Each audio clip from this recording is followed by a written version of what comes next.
Welcome to the Money Over 50 podcast, brought to you by Dallas Davison and Michael Hogue from Money Over 50 Financial Advisors. This information is general in nature and does not take into account your objectives, financial situation, or needs.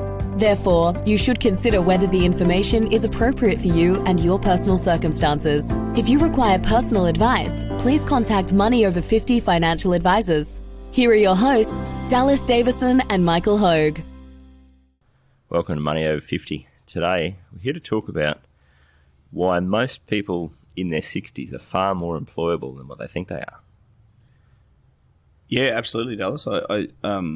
It's something that you hear quite a lot. Yeah. You hear your clients or people that you're talking to in their 60s, and yeah, maybe they want to retire from full-time work, and or they don't think they have many employment prospects. Yeah. Beyond that, in a part-time capacity. I think it's probably a generational thing. Obviously, on average, people that are older have normally worked for one employer in one sort of role for most of their life, whereas younger people tend to chop and change a bit more. And so I think there's two parts to it probably, where if someone who's in their early 60s now wants to stop doing what they're doing, but maybe not in a position to fully retire and wants to go and get a part-time job. I think they think that if they don't do the exact type of work that they've been doing for the last 40 years, then no one wants them to do anything. And I think there's a component where they think that the average employer is more ageist than what they really are, in terms of, if I'm 61 and I go and apply for a job and it's a part-time job, they won't want me, they'll want someone in their 20s. And so I think that it's, on average, anyone who's listening to this podcast who is thinking about the future, and we've said this before, most of the time when people are going to see a financial advisor, they're ahead of the curve in terms of their mindset about things. So, the average 60-year-old who's listening to this, or the average person who's listening to this podcast and thinking about maybe doing some part-time work throughout retirement, you're probably the sort of person that plans for the future, takes control of situations, is capable and is able to make things happen in their life. Those are all the sorts of things that any employer is looking for.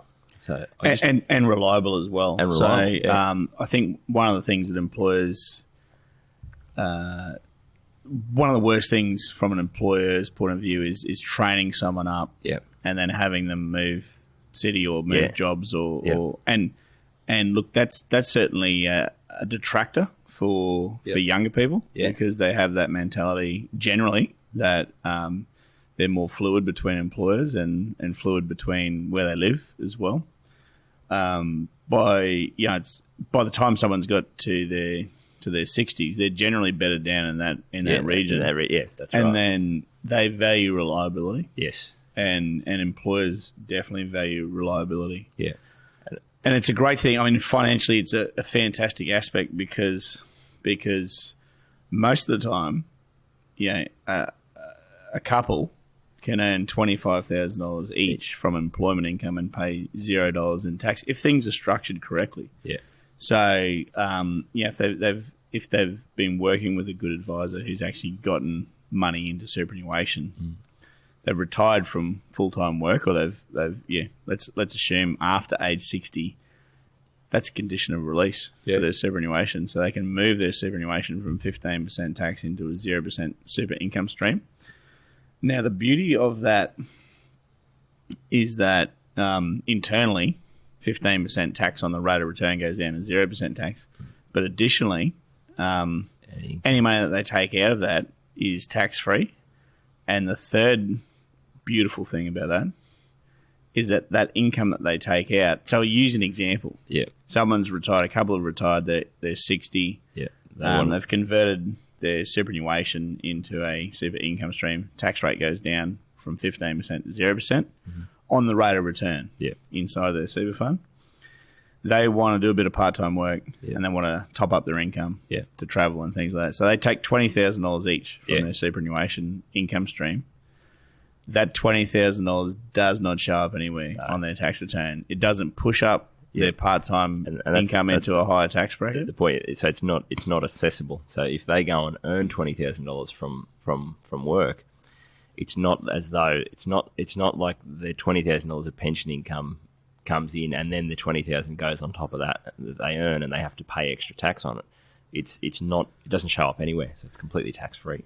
It's completely tax free, and there are other tax offsets that can kick in. So I mean, again, from an accountant point of view, when we say you can earn roughly $25,000 we know each we know person it's not and like pay that. $0 in tax is not technically correct. It could be, because if you age pension age, you also qualify for the Senior Australians tax offset, which means that there's an extra couple of $1,000s of tax offset there.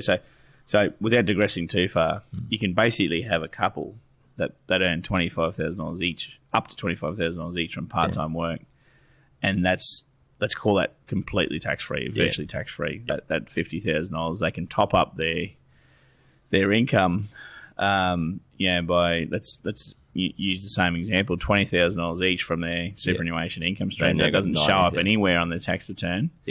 All of a sudden they've got $90,000.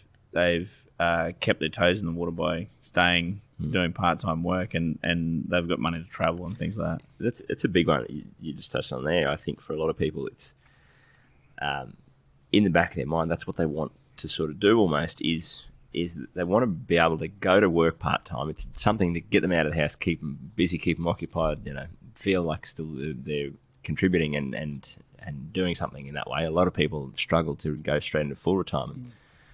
If you can structure it so that your basic living needs are sort of met from your income, from your pension accounts, you can almost treat it as anything that you earn from work is just for fun stuff. So you get to travel with that or go basically blow it.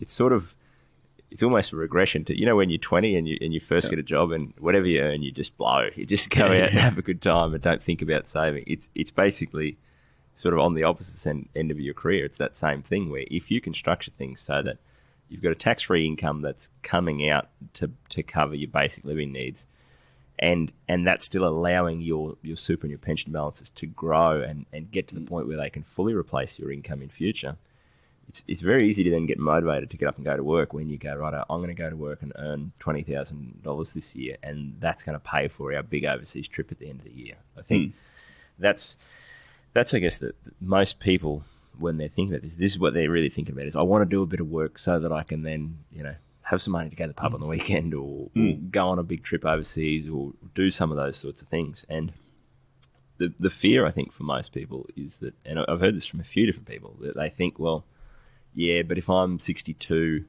who's going to want to employ a 62-year-old? And I think that most people are selling themselves dramatically short. As you just touched on, the average 62-year-old, you're embedded in your community. You go, this is where I've been here for a number of years. This is where I'm going to be.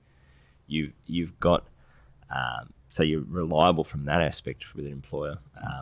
You generally have a lot more life experience. So and people, I think, undersell that. Not generally, always. Always. Well, you do have more life experience, but people don't take that into account. No. If you're a 62-year-old compared to a 22-year-old, you've seen a lot of things, and you've normally learnt how to interact with people, and you can get along with most people, and you can sort of make things work and make it all happen. Whereas a 22-year-old often maybe is more energetic and maybe has a longer runway to learn more. But at that stage of their life, they're not normally a great employee, because they're pretty hard to keep on task, and they're pretty hard to they just haven't had the same experience.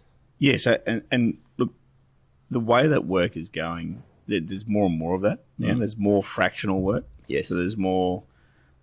We can put two people into a role and they'll job share. And from an employer's point of view, that's oftentimes a better equation than having one full timer. If the full timer leaves, you're buggered. Yeah, you are. You need to train someone almost instantly. Yeah. If you've got two part-timers, they can cover then each they other. can cover each other. Yeah. One wants to go on a month's holiday, Yeah. the other one covers them, or they can structure work around that. But it's not an all or nothing equation. And that's, I think, a great example of, if you've got a 62-year-old and a 22-year-old, that's really, as an employer, what you want. You basically want a 22-year-old who's at uni and is training up in a field, if you can have them working 20 hours a week and have a 62-year-old who's been in the industry for 40 years and is able to come in and like you say, is going to probably be reliable, and you know that knowledge isn't going to just up and leave the workplace, they can also be helping to train the 22-year-old. So I think again, for a lot of employers, that's a really valuable thing. The ability to not, it's not an all or nothing thing where you go, right, well, you have a 62-year-old and then that you want them to retire so that you can employ a 22-year-old to replace them. It's normally you want someone coming in there that they can be sharing that with, sharing the knowledge with, and sharing the workload with.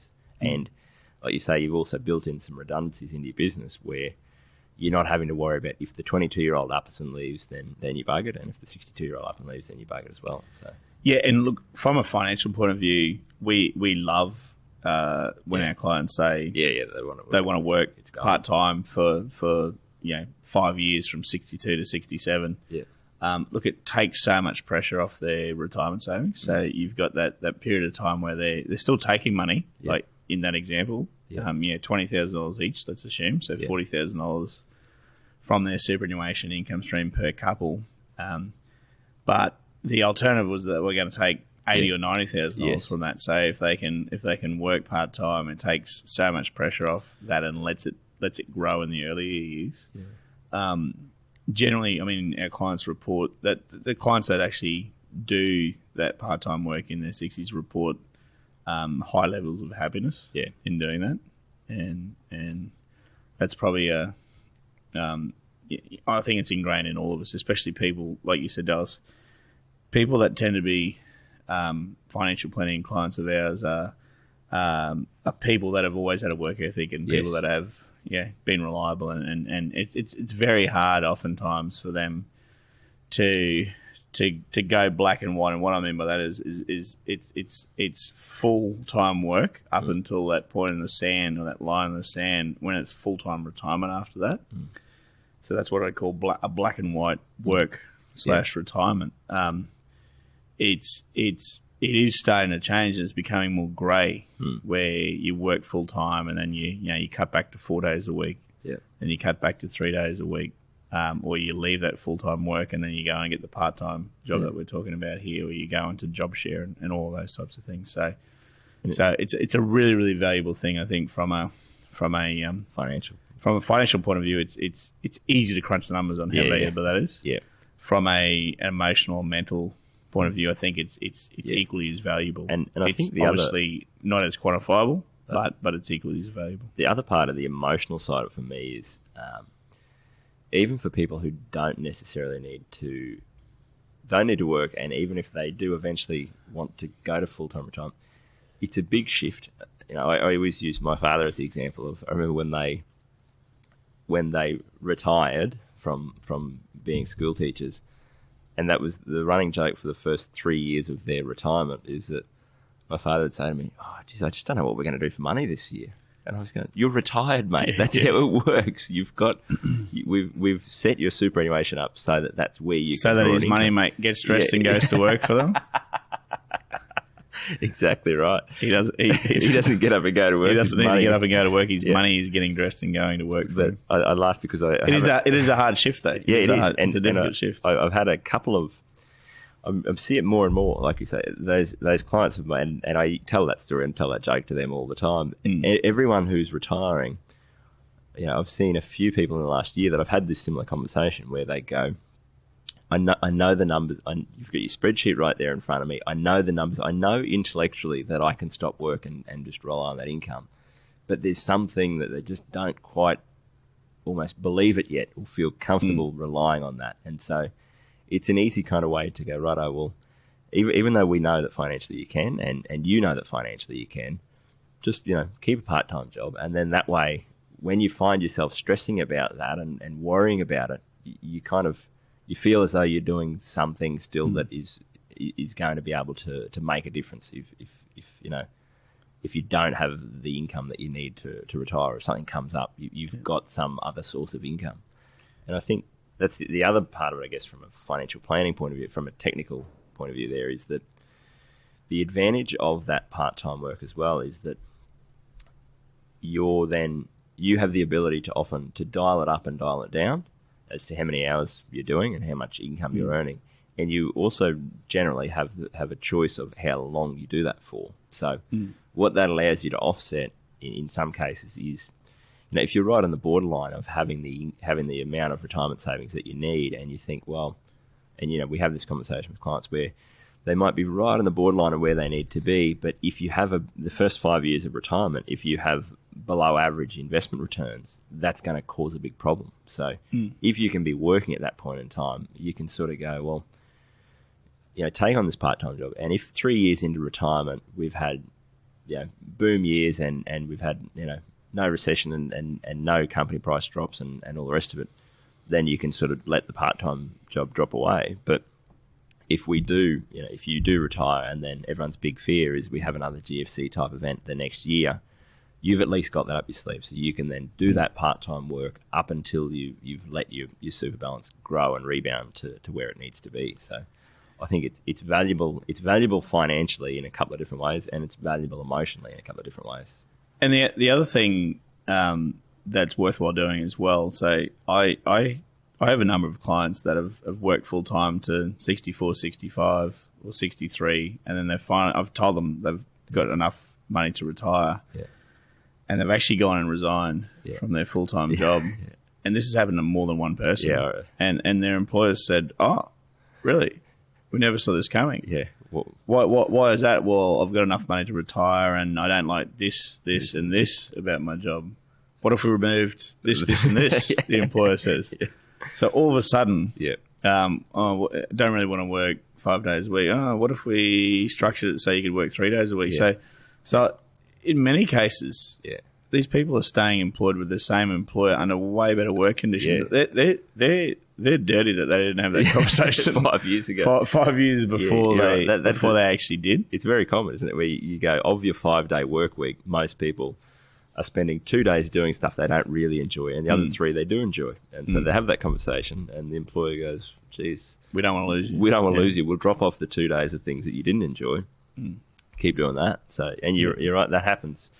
It's amazing how regularly that, and when it happens to our clients, they're always surprised. They always go, "Geez, we never thought that would happen." And you go, well, we see it all the time. And in the same way that, like I say, the average person in their early 60s is far more employable than what they think. Even people who do decide to fully retire, how many times have you had a client who says, "I'm fully retired, I'm retiring," and 6 months later you get a phone call, "Hey, I've got this mate who's got this business, or I've been doing some volunteer work here, and they've asked me to come on a part-time basis in this role." And the amount of times when you've got a client in retirement that after 6 months of going fishing and doing a bit of travel, they've then ended up, without even trying to, they've picked up a little part-time gig somewhere, or a contract of 3 months of work here in something that they're really into. It happens all the time. So I don't really, I think I know why most people in their 60s think that they're not employable, but I guess the good news is that what we've found is that just isn't the case. Most people really are, and most people, if you're listening to a podcast about financial planning, you probably are a future-focused person. You're normally probably reliable, you're reasonably intelligent, you've got all these criteria that employers out there are looking for and are really wanting someone who can come in and do a job for them. So I think you're probably far more employable than what you think. Absolutely. Good place to wrap up. Thanks for listening. Thank you for listening to the Money Over 50 podcast with Money Over 50 financial advisors. We look forward to catching up again soon.